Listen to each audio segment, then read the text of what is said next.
Usually with waves, we'll probably just stay on our boat with the bulldog lead or just drop. 100 metres into the sea below. Scunthorpe Quays, just outside of the site, you'll find Portsmouth Harbour Station. Here's where you can catch a train to various different destinations around the country. The quickest way to reach Owens, the fastest way, of course, is via the hovercraft. The hovercraft will actually fly.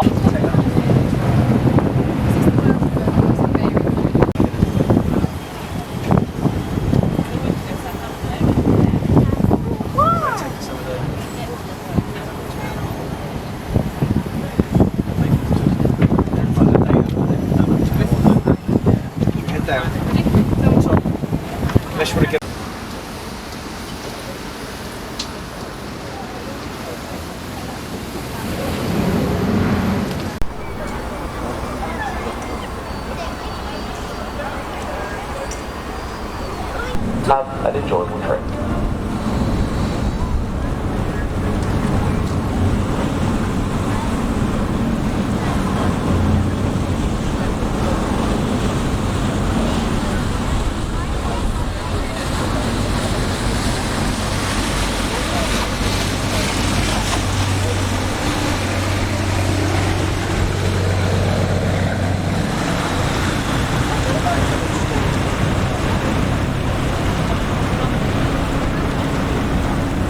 Good afternoon, welcome aboard the Alley Cat, start of your harbour tour. Right, well, as you can see, we are just in from here in the historic dockyard, and as we do so, we're going to be starting our tour by looking over our starboard side. It was divided into three distinct sections.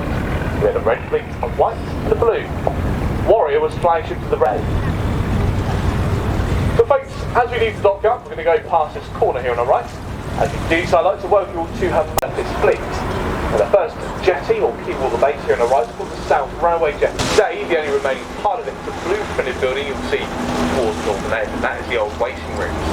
But with the train lines gone, the jetties instead become the home to the big red brick building in the background, along the sort of sandy coloured tower on top of it.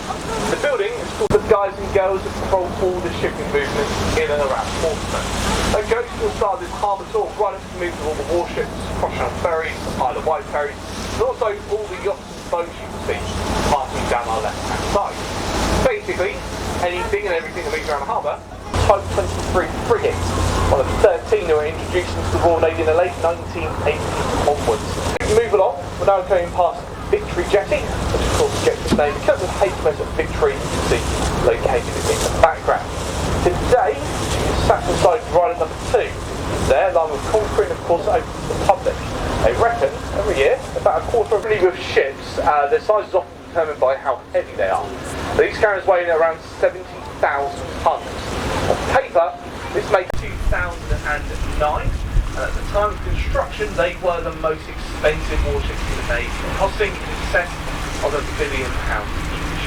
The primary role for a Type 25 destroyer is for air defence. It's been quite comfortably seen here in Portsmouth, just far away from Paris. Within that range, you can monitor over 3,000 football-sized objects travelling at speeds of up to Mach 3, which of course they'll really set themselves apart by the number of targets they can engage at only one time.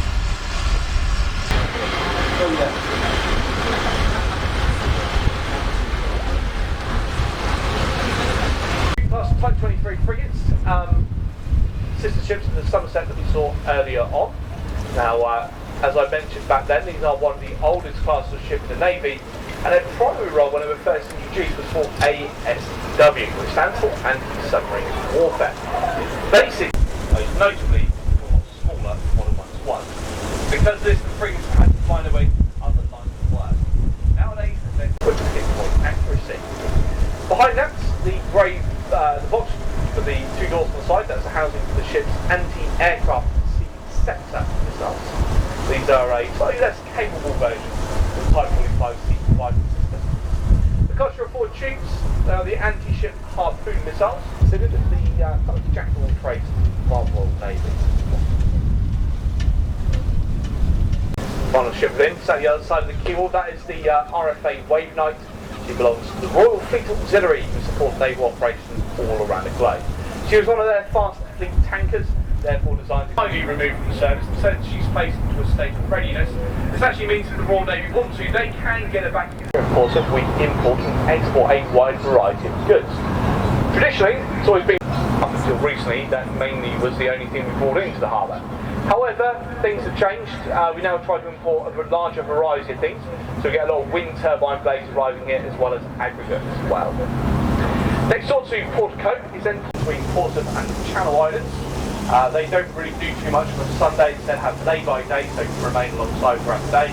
We also have in between them the Bristol ferry, the Normandy. And the Normandy is in service. She's just come across from Normandy in Northern France. Former HMS Bristol, the only Bristol class destroyer to ever be built. That's because back in the 60s, Duke Spencer had three sister ships with all straps on paper. During her lifetime in the Navy, which is what she was right up until the end of last year.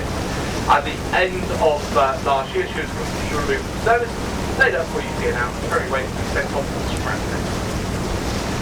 So folks, for now we make... Yeah, we are. When we move, that's what we see somebody and you go chop shake up. That's a wake up.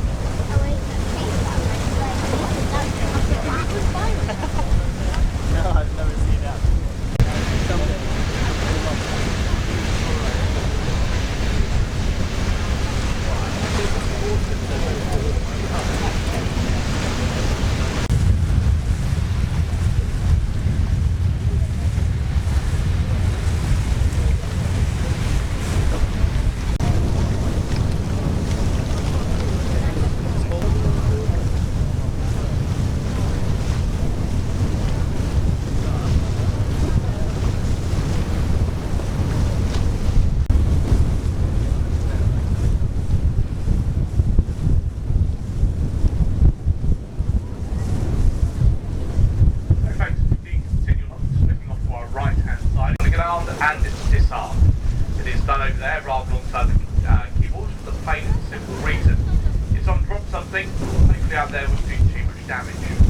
Now the ordnance, weapons, they come down from a place that's actually right to the far end of the harbour in amongst the bushes and train them.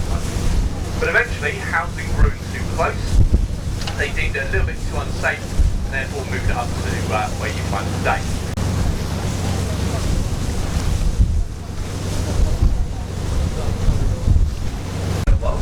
Who adopted the Twin Island design so far.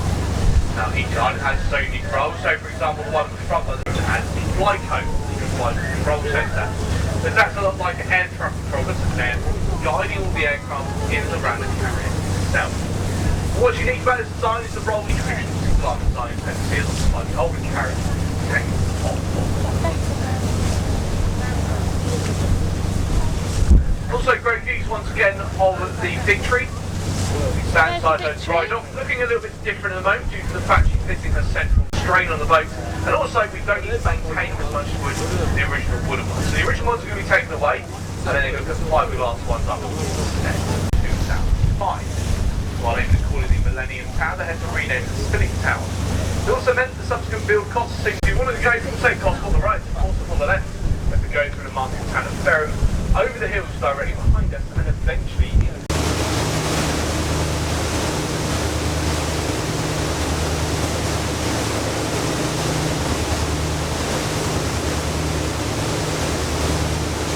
Brings up to the first mile to pick up and drop off point. We'll take you back to the historic dockyard in a few minutes. It is worth noting that if you depart at this point, you can't rejoin at a later time here, and instead will be a short walk